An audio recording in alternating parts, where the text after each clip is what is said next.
Fame, South Carolina State University. Yeah. I love my HBCU. I love my HBCU.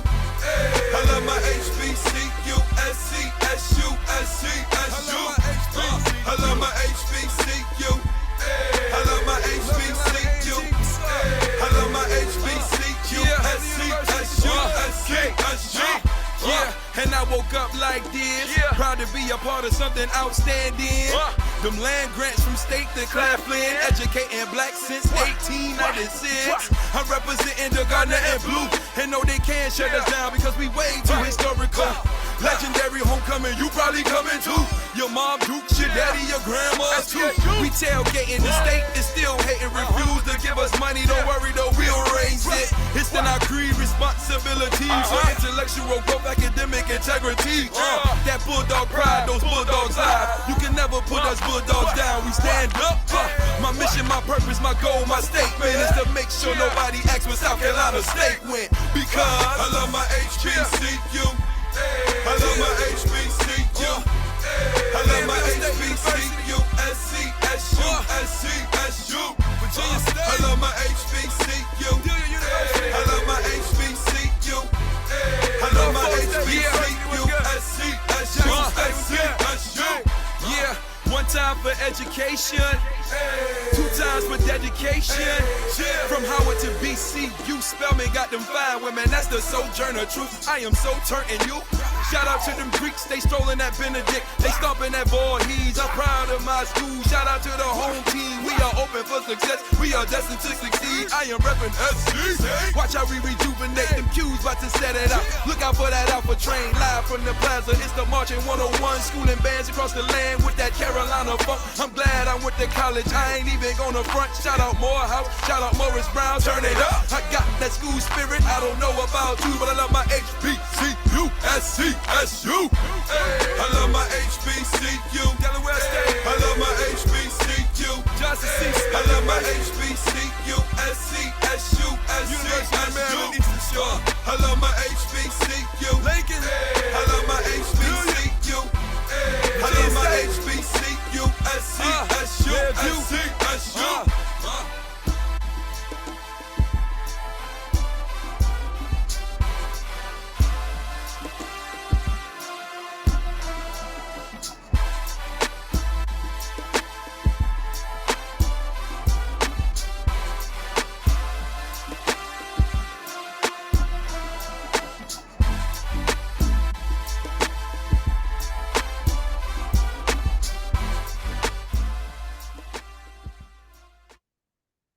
All right. Welcome everyone to the HBCU's The Pipeline for Success panel on behalf of Links Love HBCU Month and on behalf of the Fort Bend County, Texas chapter of the Links Incorporated. I welcome you. I currently am I'm Sydney Stevenson, and I currently serve as your Fort Bend County chapter of the Links Incorporated HBCU chair, and I'm super excited to have you tonight.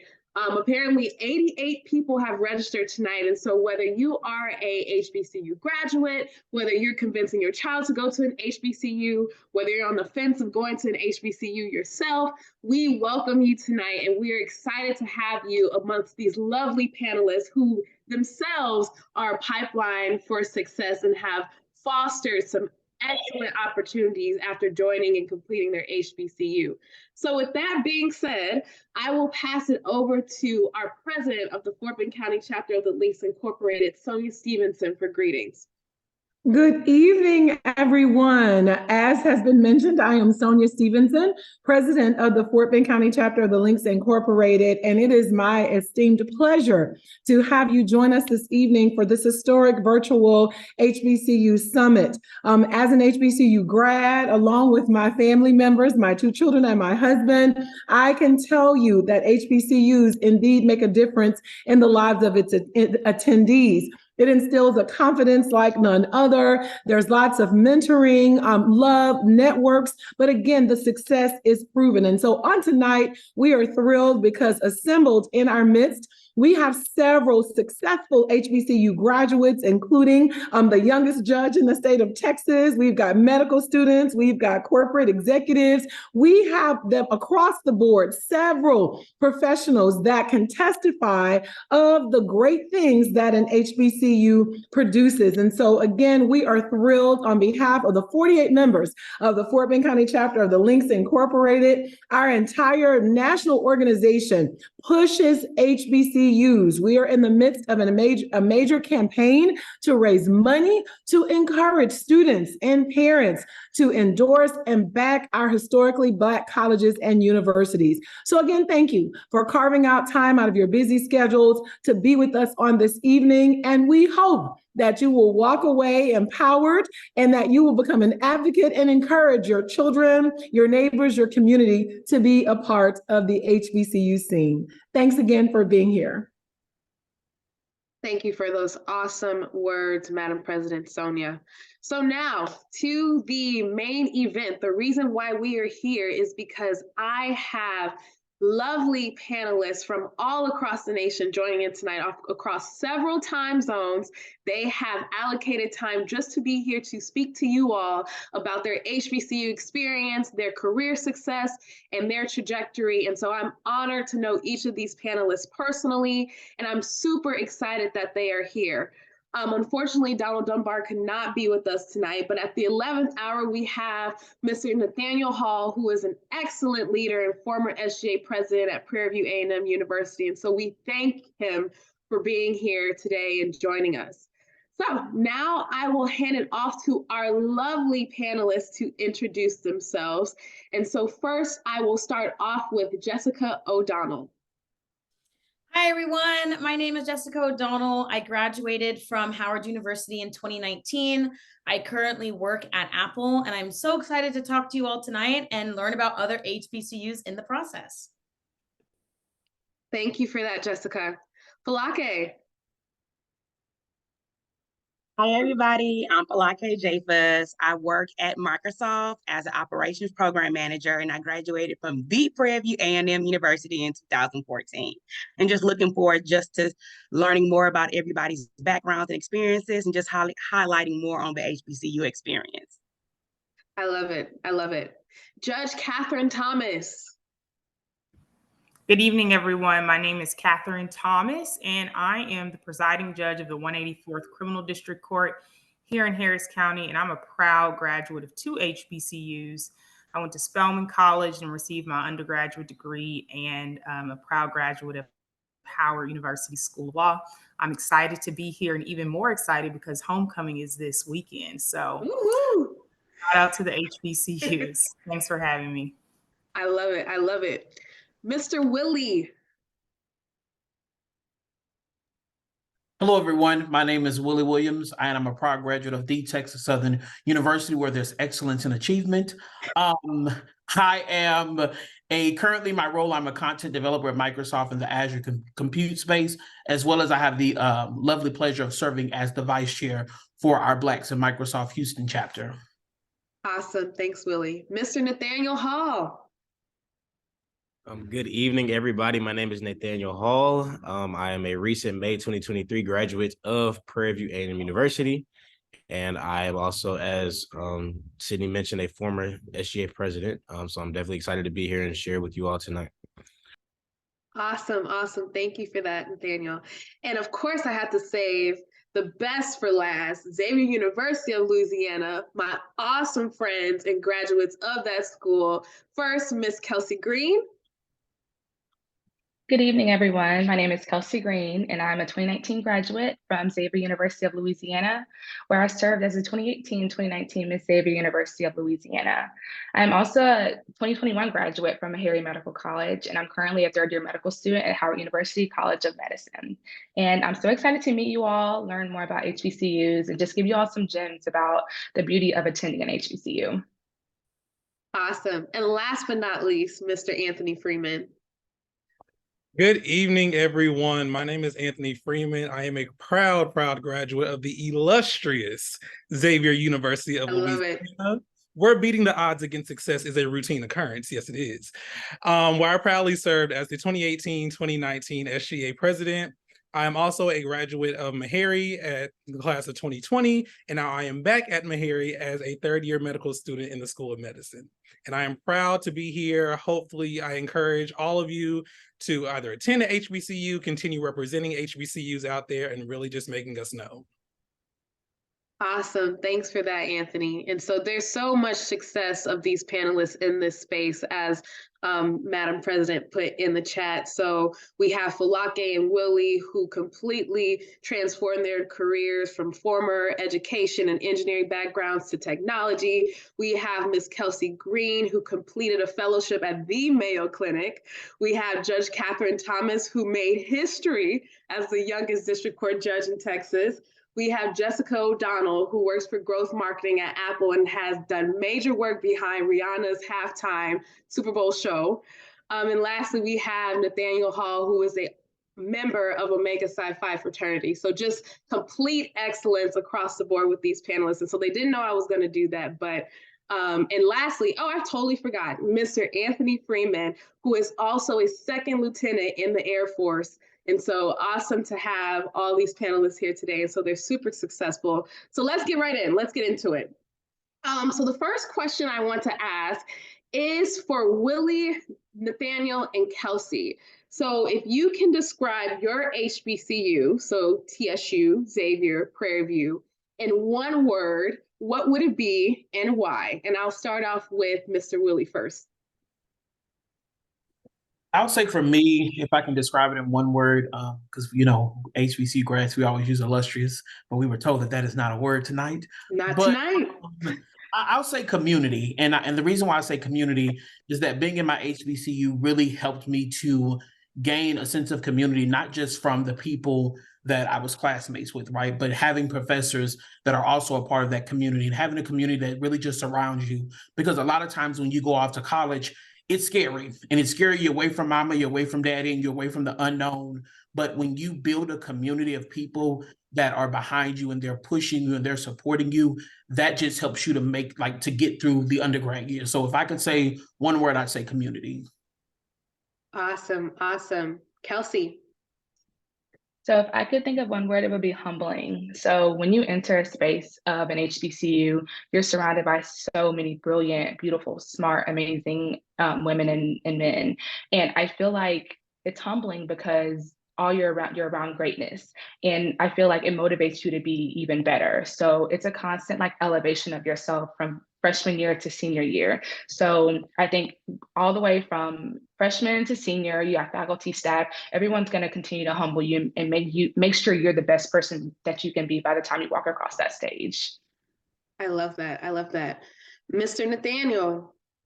I would say nurturing, for sure. I believe that the culture of Prairie View, especially given not only our history within the state of Texas, but also our location as a more of an isolated campus has, as other HBCUs do, created a very familial environment within our student body, which allows us to connect well with each other, with our peers, and also with our faculty and staff.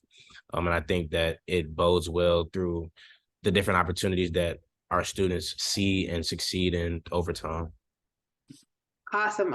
And I think from my perspective, I can relate to all of those because I definitely have found my community at my HBCU, and my HBCU has also allowed me to have a broader community across the board with different programs. As you know, HBCUs have programs that expand nationwide, whether it may be internship programs, fellowship programs, et cetera, that allow you to connect with other HBCU students across the board. And so, definitely can resonate with the community and the nurturing for sure.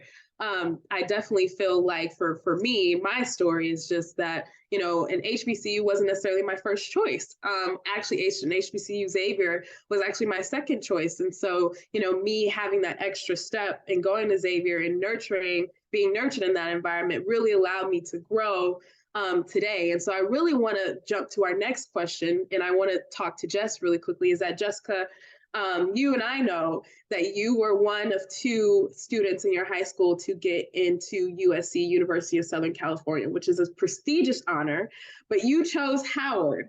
And so for folks like me who, found nurturing and community when they went to their HBCU, but ultimately their HBCU wasn't their first choice, what made you choose to go to an HBCU, whether it may be, USC or Howard? They're both pretty honorable, but of course one is an HBCU and one isn't. And so what made you make that decision? And so how has that impacted you and your career as of today? Yeah, great question. So how I even ended up applying to Howard was very serendipitous. I ended up at a HBCU fair kind of randomly one day. I was just called to go. And in my memories of this moment, he was standing on a soapbox singing the gospel about Howard University. I applied that day, got in, and I did end up getting a full ride scholarship. So ultimately, at the end of the day, what did drive that decision to choose Howard was the financial reasons. But going to Howard, and I'll tell everybody who will listen, was absolutely the best decision I've ever made in my life.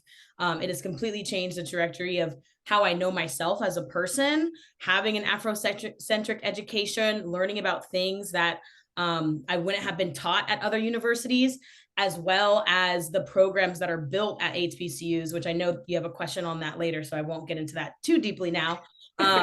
But the programs that are built for HBCUs to build us up for success, going to Howard has absolutely changed my life. And I truly don't know the person I would have been if I had chosen USC, but I like this version a lot better. Thanks for that. Thanks for that, Jessica. And so I also want to ask Falake as well, if you were to sit in your shoes back in high school when you were making that decision of going to an HBCU or choosing elsewhere, what would you say to that student today of the value of HBCUs, how they impacted you, and how they propel you for greater success in society?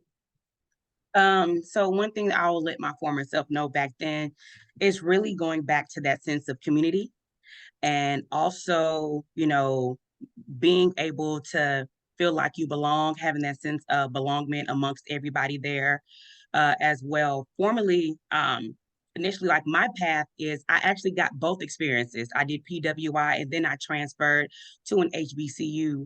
I am grateful for my PWI experience, but once I did transfer to that HBCU, I did find a sense of more of myself, and me progressing more in my academics, in my career of doing engineering at Prairie View A&M University, at being there. Also being able to see professors that look like me, having that support for me in their office hours, as well as other fellow students within my area. Of course, from the PWI, I did have that support and those friendships there, but I just feel as if I just catapulted more into the form of success at a HBCU. Awesome. Thanks for that, Falake. And I also wanted to ask that same question to Anthony Freeman, is that, Anthony, if you were to try to convince a student in your shoes in high school, what would you say about choosing an HBCU? One thing I definitely, even now today, even push students to really think about is, what do you want out of your college experience? Because as it was stated earlier, once you leave home, you're entering into the real world. And now you are in this unfamiliar place. You are really trying to decide, where do I see myself in 5 years, 10 years, 20 years? And so really thinking about, when it comes to HBCU, just think about how you do want that feeling of being home. You do want that comfort, that support structure. You do want that one person on campus who might be your auntie or uncle really motivating you. Yeah. About having that maternal figure, that paternal figure all around you, finding your best friends like I had on this panel, even with Kelsey, finding those people who are truly going to uplift you, build you up, and really help you even discover who you are. Because I think that's a big step in the college process in general, is learning who you are, and being at a HBCU and around so much Black culture, from homecoming, classes, Fried Chicken Wednesday, all these notable things that we love so much. It really just helps you to unveil who you truly are. Awesome. Awesome. I think one thing that I grabbed from Anthony, what you just said, is that learning and knowing about who you are. And that really brings me to my next question, because this person on this panel, like I stated earlier, made history as the youngest judge in Texas. And so I really want to talk to Judge Catherine Thomas about becoming who she was, while she was at Spelman, and what skills about leadership, resilience, change making, did you learn from Spelman that you can apply to your seat as judge today, making history, and what would you say to the students? So my first campaign was at Spelman when I ran for junior class president. I ran for senior class president, and I won both of those elections. And so, if anything, it taught me how to run a campaign, even on a smaller scale. But those are the intangible skills that you can take to a countywide race and be able to say, I ran my campaign on being a double HBCU graduate. Everyone who knew me, it was on the back of my flyers, because I believe that the skills that you gain from an HBCU aren't just educational, but they prepare you to be a good human being. They prepare you to be a leader. They prepare you to be an advocate. And so innately, those terms, being an HBCU graduate, that is what that means. So one, it not only showed me how to run a campaign, but it also showed me what diversity looked like. And I think a lot of people, their trepidation with going to HBCUs are, I don't want to be around all Blacks, and I want a diverse community. This is diversity. This is diversity of thought. You get to be around people who think different, I was sitting next to celebrities' kids, sitting next to people who were raised out of very, very poor socioeconomic environments, and just being able to glean from all of their experiences and learn from some women who look like me, learning my history and my culture was just invaluable. And so I took away more than what I realized I was going to get. I love that. I love that. And then also I wanted to talk to Willie, because Willie, you serve as the vice chair of the Blacks at Microsoft in Houston. And so that is not an ordinary task. That requires a lot of community service, a lot of time on top of your role at Microsoft. And so I wanted to also open it up to you about how has your HBCU experience at Texas Southern, what skills did you learn from your undergrad experience that you can apply in your role today? There's a long list, but I'm gonna have to choose from one. I think for me, and I know that people say like, oh, this is so cliche, but I think that time management is the biggest thing that I learned. I learned how to, and again, it wasn't always perfect. Even in my career, I still make some slip ups, but it taught me the importance and the essence of knowing how to manage my time. Simply like if I'm working on a project, I know that I can't spend 2 hours here because I have other things to do. And that just applied from learning in undergrad of that, okay, well, if you have one class to this, you got a time, what time it takes you to get across campus. All right, if I'm going to stop by the student center, I can only be here 20 minutes before I go to class.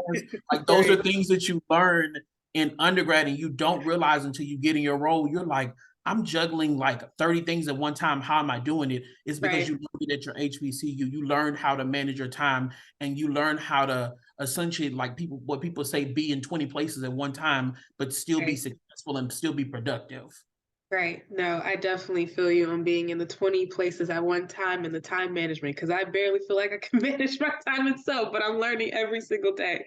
So definitely hear you on the time management piece. And so now I wanted to open up to the undergraduate leaders. So Kelsey, as being former Ms. Xavier, Anthony, former SJ president, and Nathaniel, you former SJ president as well. How did being a leader on campus, and Kelsey, I'll come to you first, but how did being a leader on campus prepare you for society as a whole? So whether it may be your experience at Ms. Xavier, how that impacted you, or whether, elsewhere on campus through other endeavors of leadership that led up to that point of you being Ms. Xavier, SJ president, how have those experiences impacted you and prepared you for outside of Xavier in the real world?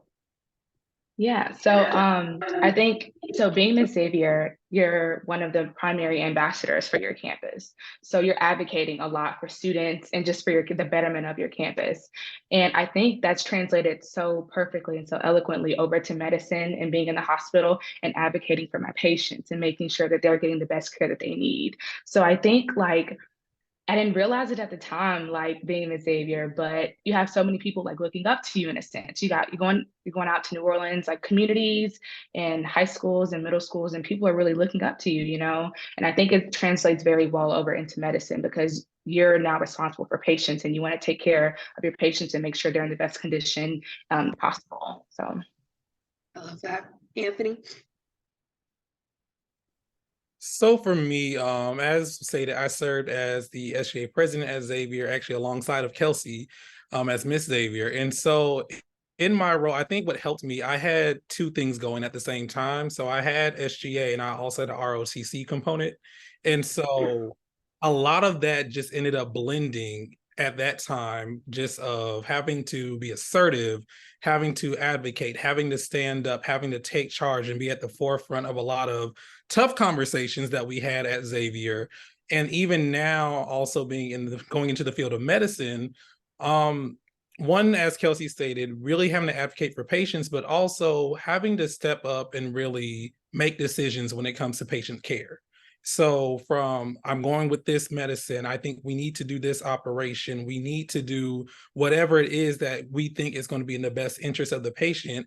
I have to be now sure of myself in that. And even as I continue going into this career and getting more into back over serving other people. So having those who are under you in your position that you have to serve them, but they're reporting to you now and they're looking to you to make these tough decisions, make the call. And I think having those leadership skills, learning them at Xavier at that moment has definitely continued into now that I'm now even sitting here, I'm thinking about it. I'm like, yeah, I'm doing all the things Right. I learned back then. So Right. Nathaniel? Yeah, I'm literally just coming off of my term as SGA president, but um, even just my entire involvement in student government while I was an undergrad, I started as sophomore class president, and having no experience with student government whatsoever, having never had any interest in doing anything student government related when I was in high school, but having such a care and consideration for my university, and the students that I was in class with every day, that I really wanted to figure out a way that I could impact and make change. But my first 2 years as a class president, sophomore and junior year, were an introduction for sure to what the extreme role of being student body president was my senior year. And with that it came a lot of travel, a lot of long hours, a lot of hard discussions, difficult tasks, processes, things that happened throughout the school year that were planned, but also things that were extremely unexpected. That I had. It taught me a lot about being able to pivot, um, in difficult situations, being able to effectively communicate with people that I may not always agree with.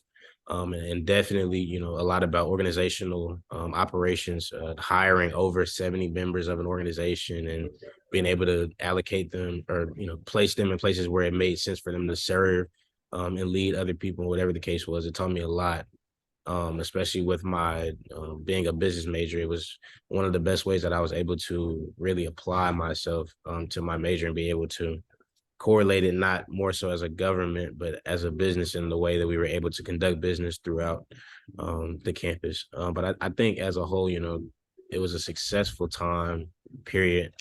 And, sometimes I still feel like I'm the president. I'm still always connected to the current students, and they're coming to me with questions still. That there's even the current, student leaders are asking me, okay, who should I talk to about this, whatever the case is. And I'm always happy to help because of just how much I care. Still remaining a connected alumni, and even now getting into my career as a recent graduate, I think it put me into so many unexpected rooms. I met an amazing array of people in my term, celebrities, politicians, people that I never really thought that I would have met.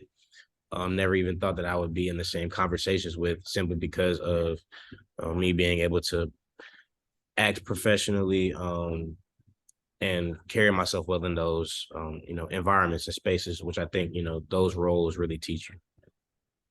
Thanks. Awesome. Awesome. I appreciate that.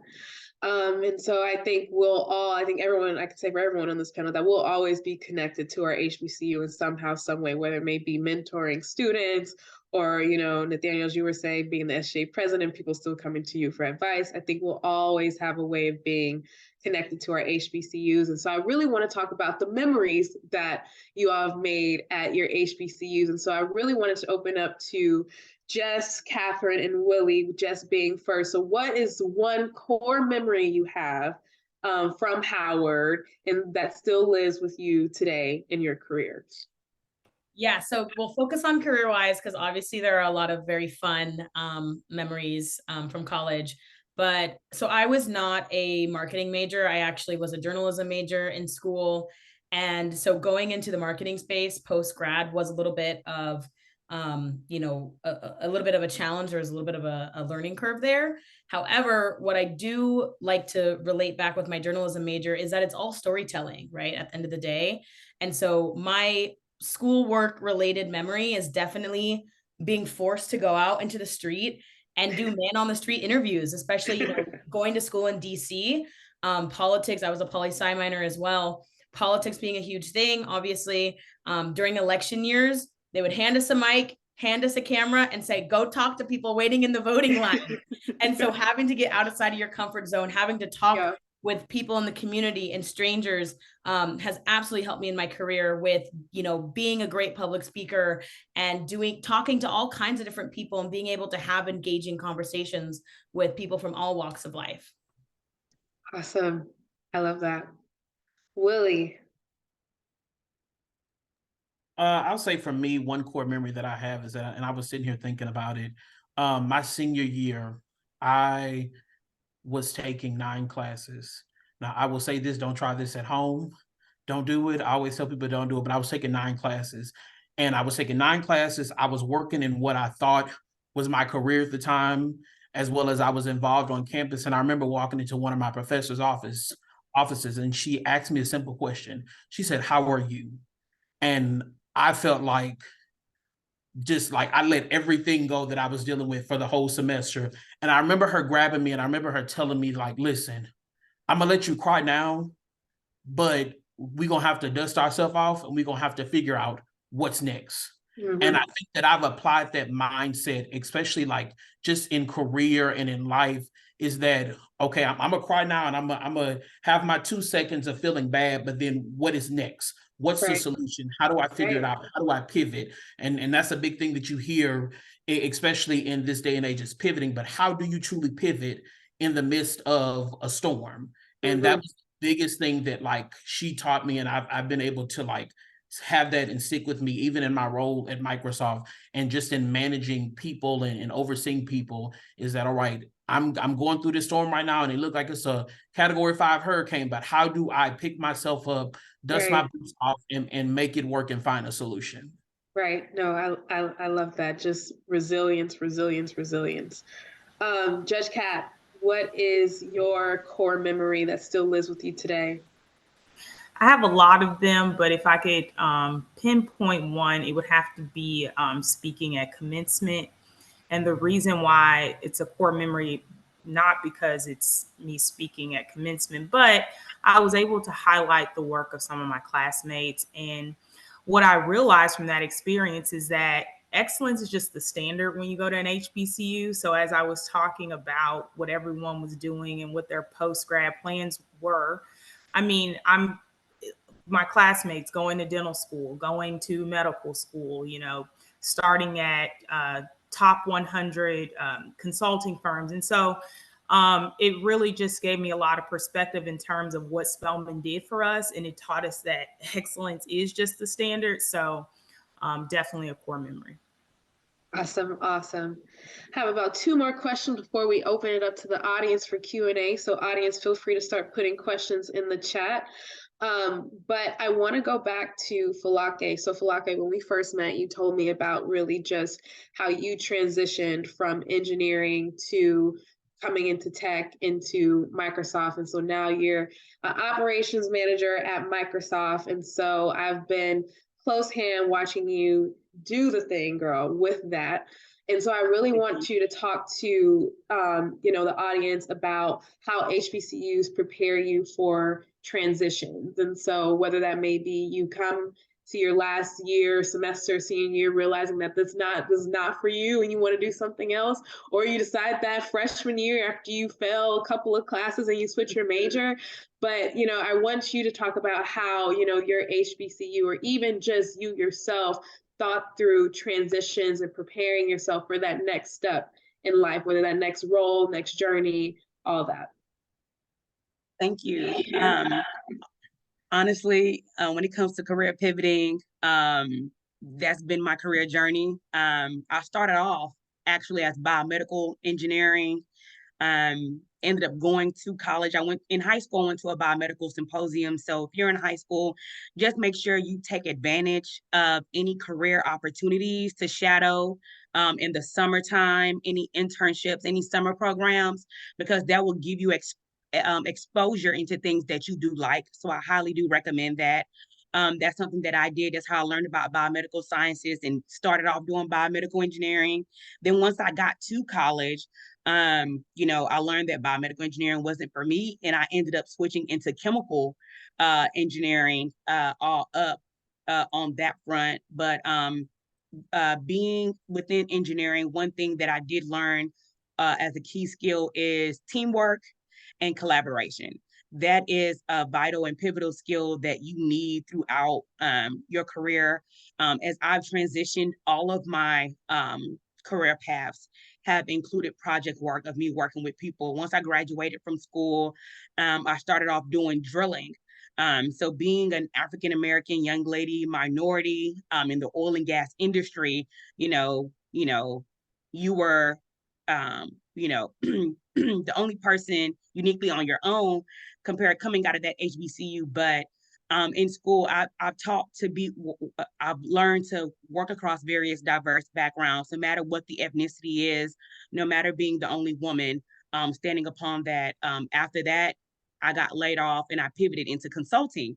Amongst that, I learned about project skill work, and you work with you work with different people of different mindsets and backgrounds. So from school, we're working with different people from various backgrounds and mindsets. That's helped me to prepare me at least for my corporate job as well within that sense, as well as that project management skills. From being in school, we have a lot of project work that we have to do. So, learning how to pick up the work, when some people aren't putting their effort, that transcends into your career field, navigating stakeholders and other people and just how to get around from that. But after doing that, I was able to just pivot my career into tech after going through another layoff during COVID as well, which has gotten me into Microsoft. But overall, no matter what career journey you go to, always finding community within your work forum. Now being at Microsoft, I leverage BAM, Blacks at Microsoft a lot in regards to having that support from my other coworkers as well. So all up, teamwork and collaboration are key things that will continue to follow along with you throughout your career and your journey. So just continue to understand people's mindsets and how they continue to work and continue to grow along with yourself as well. Awesome. Thanks for that, Falake. I picked up a lot of gems mentally that I've written down mentally. So for the sake of time, I'm going to ask this last question. I'll start with Judge Catherine first. Is that, and panelists probably take a minute or two so we can open it up for Q&A. But if you had to do it all over again, what would you do differently, if anything? So if you were to go back to that freshman stepping right on campus, first day of orientation, bright-eyed, bushy-tailed, what would you do differently? I think I would have embraced the experience a little sooner. An HBCU was not my first choice. And I didn't know if an HBCU was for me. I didn't know that I was going to get the sense of community that I got when I came to Spelman. And I was one of those kids who really had a hard time transitioning when I got to college. I was the kid who was calling their parents every day, multiple times a day, wondering when this was going to end and when I could come back home. But I would have embraced it a lot sooner, because the sisterhood that I attained from Spelman, I mean, I was just in a friend's wedding a few months ago, and these are all friendships that I gained from Spelman, and I would have just embraced it sooner. I would have not been as fearful as I was, and just embraced everything that my HBCU experience offered me. And I also would have probably applied to more HBCUs as well. I agree. I agree for sure. Jessica. Yeah, so I'm gonna echo Judge Catherine. I was very, very homesick. I grew up in California. All my friends went to college in California, and obviously DC is across the country. I wanted to go home. I was so scared. I was so homesick. So my advice, if I could go back, is do it scared. Go put yourself out there, even if you're terrified. Because I really didn't get my stride until like middle of the first semester, sophomore year, is when I really felt like I found my people and like got more involved on campus. But that whole first year, it's like almost like a blackout memory, because I was spending a lot of time in my dorm. So do it scared.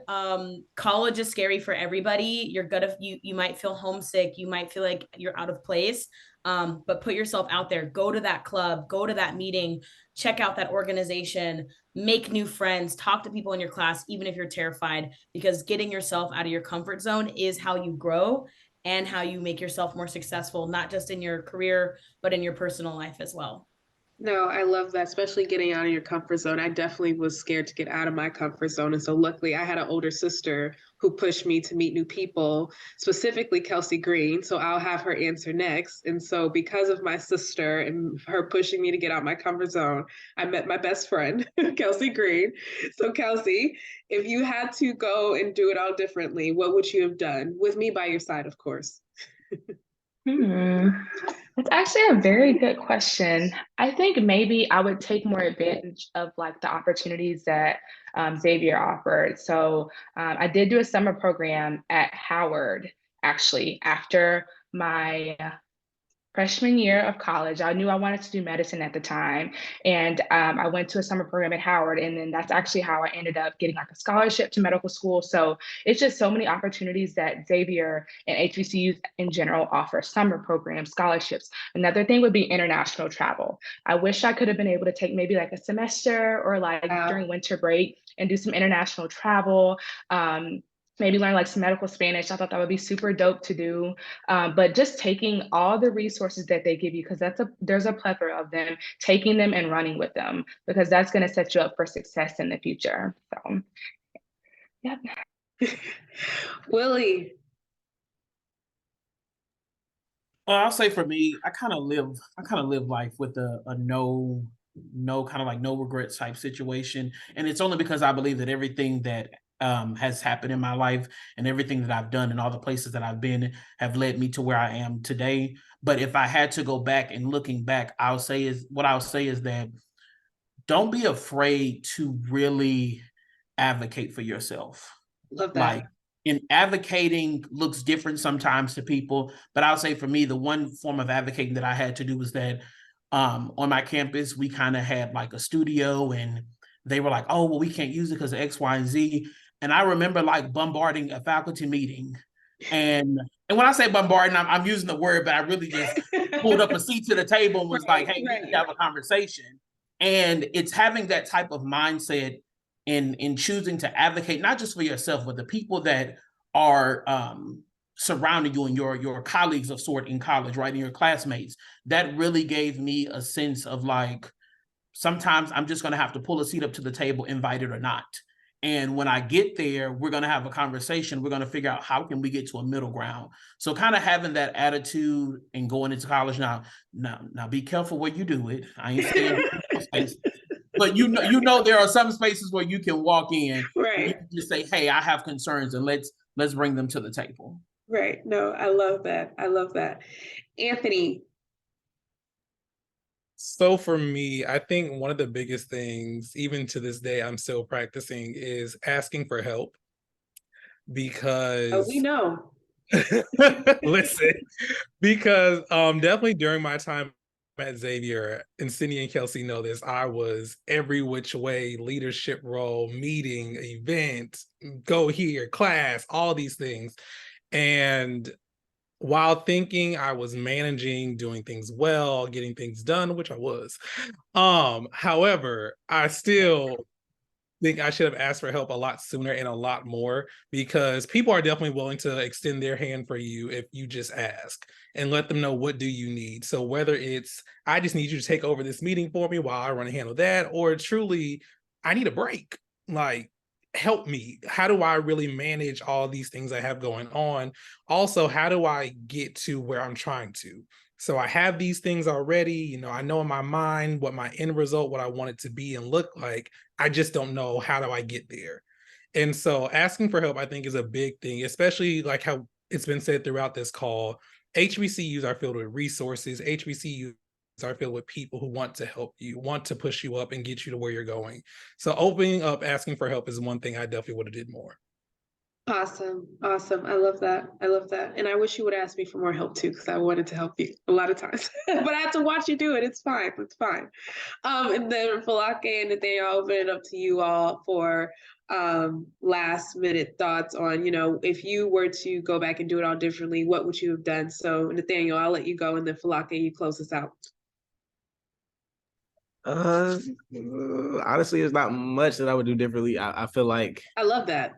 my mom says it all the time. Prairie View was number 6 on my list when I was in my college, you know, discovery process, whatever you would call it. But over time, you know, I dropped all the PWIs from my list. I realized I wanted to go to HBCU, and then Prairie View came through with the full ride, and it just worked out that way. I guess the only thing that I would have done differently was, you know, initially I was going to play golf at Prairie View, but different things happened. I didn't end up playing. So it's always been my dream to play college golf. But other than that, I mean, people tell me all the time, like, there's no way I should have accomplished everything I did at Prairie View, but somehow I did. So, I mean, I think I had a great time. I love that. No regrets whatsoever. And Falake. I'm the same. No regrets, because Prairie View produces productive people. Okay. No. I truly enjoyed my experience when I did get to Prairie View. All of my friends, the organizations, being active, especially within NSBE, National Society of Black Engineers. That was a great organization. But overall, with being so social and being on campus and taking on different organizations and being active, it's just learning. You don't have to be a part of everything, just spreading out that load, because balancing school and being active, going to this conference and going to that conference, doing research, just juggling all across, but just taking time to just focus on certain key things. You don't have to do everything all at once. So just focus on the key activities and areas that you do want to hone in on and build those strengths. And just always know, if you don't do it this semester, there's always next semester as well, to continue to pick up where you left off at. Awesome, awesome. Well, thank you, panelists, for those lovely answers to those awesome questions. And so now we will open it up to the audience. And so if you have a question for any of our lovely panelists, or for all of them, please feel free to put it in the chat at this time, and we would love to answer any of the questions that you have.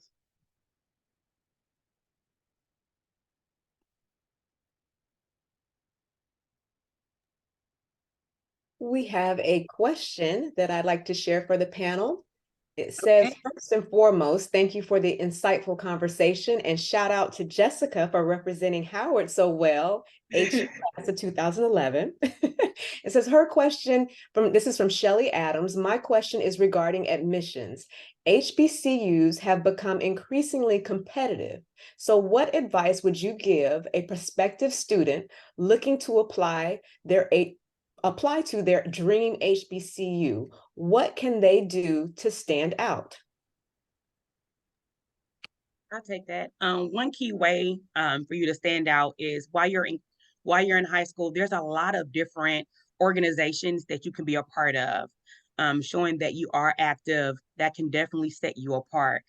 Just showing your involvement, dance club, your volunteering, student government association, holding that, those key activities, they do set you apart and can set the bar as well. Just highlighting key things about yourself. Do not be afraid to brag upon yourself in that email, sorry, in your application letter, as well as when you get your when you do recommendation letters as well. Build a resume that highlights all of your achievements, your academics, and share that with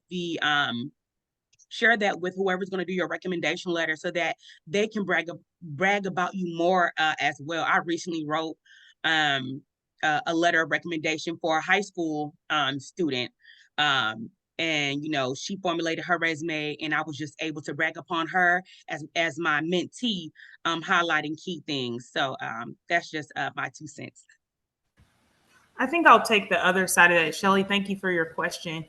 I think it's important to talk about the differences between each of the HBCUs, because while we all want to say that our HBCUs are great and they produce productive people, the reality is if I want to be a doctor, I'm applying to Xavier. If I want to be a nurse, I'm probably going to be applying to PB's nursing program. And I think all of our HBCUs have specific niches that are so great that tailoring your background and your experiences to these particular programs will make you stand out. I think also talking to people who have gone to these HBCUs and talking about their experiences in those particular programs will also make you stand out as well. I know friends who have gone to Howard, who participated in the communications, who are in the comms department. I know Howard has a great communications department, and figuring out those specific nuances about comms not only makes you look more invested in the HBCU, but it also shows that you have a plan, you know what you want to do, and that you will actually contribute to the school as well. Is it okay if I jump in as well? Yeah, yeah. Okay. Also, Shelly, HU, but thank you for your compliment. That was so nice. But just to kind of like echo what Judge Catherine and Falake were both saying, with the stuff that you're participating in high school, I think it's better to like find something that you are passionate about so you can really deep dive into that area. So for me, I was really into journalism in high school. So I was one of the main anchors for my school's news station. I had a lot of journalism, like a journalism portfolio when I applied to Howard, and I did journalism there as well. So to Judge Catherine's point, going to a school that makes sense for what your passion is as well, even though I don't currently work in journalism, also is aligned. I had friends in the journalism program at Howard who were interning at NPR, who were going to the White House Correspondents' Dinner. So I think that's a really excellent point. And then back to the high school piece, it has gotten a lot more competitive these days. So focus on that passion, because you want to be that subject matter expert, right? Rather than just have a bunch of random organizations and clubs where you're just a participant, or maybe you just did a sport for 1 year or this or that. It looks a lot better when you can show on your resume, okay, I started joining this club when I was a freshman, and then by senior year, I was the president or the vice president, right? So really focus and hone in on a few specific areas so you can grow to a power, like a position of power, to really show that you are truly involved and not just doing things to kind of pad your resume just to get into college. I love that. And I think, Keisha, we have one more question. Yes, we do actually have a couple of questions. I'm going to select one. This question is from Teal Holden. It says, many people have misperceptions of HBCUs. As an HBCU grad, what would you say is a common misconception of attending an HBCU? And I think we'll close out on this one.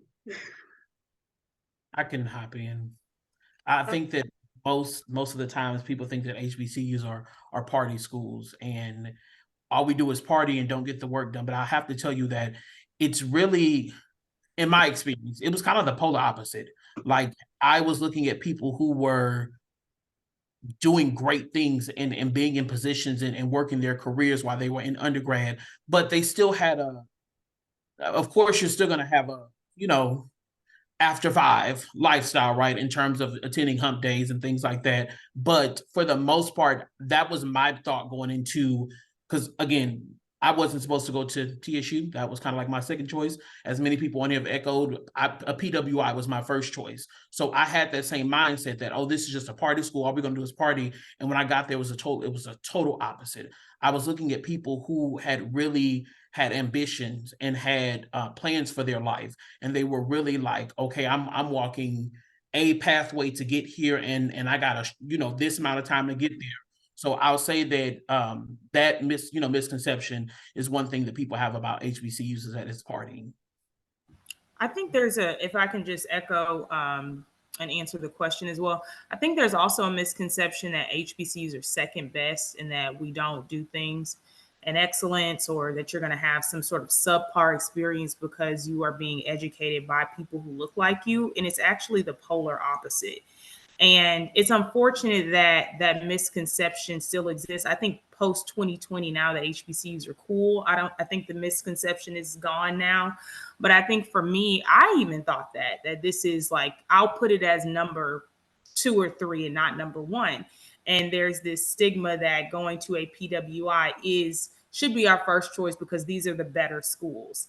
And I hate that because some of the smartest and brightest people that I know in my life went to HBCUs, were trained by people who went to HBCUs. And so I think as more and more people who look like us are talking about their HBCU experiences, as we have more people in power, aka the vice president, who are talking about their HBCU experience, that stigma is continuing to sort of like fizzle out. So, but yeah, I hate that was a misconception because it's absolutely not true. And I also think, go ahead. No, I was just saying, I think one of the things that people are realizing is how many productive people are the result of an HBCU experience. That's why you see so many companies like Microsoft and like these Fortune 500 companies creating partnerships to specifically work with HBCU students. I know at Spelman, when we would only see Goldman Sachs and JP Morgan and all of these companies who were coming to Spelman and Morehouse and Howard to get their Black employees. And so obviously people recognize that they're productive people who are graduates of HBCUs. And that's actually something I wanted to add as well. A misconception a lot of people say, I know it always floats around, is HBCUs don't prepare you for the real world. And it's funny because, like, well, as you all see on this panel, we are all in the real world doing incredible things. And even now, currently being back at a HBCU, I'm preparing to go into the field of medicine. You know, the doctors, lawyers, the corporate, the judges that we have now, products of HBCUs, we are in the real world. We are prepared. And even now being at Meharry, a lot of hospitals and residency programs solely look to us because they enjoy how we present ourselves. They like the learning we receive and how they even prepare us to have really good bedside manner and that patient care and being able to talk to people. So that misconception of not being prepared for the real world is very outdated because we are truly out here doing incredible things.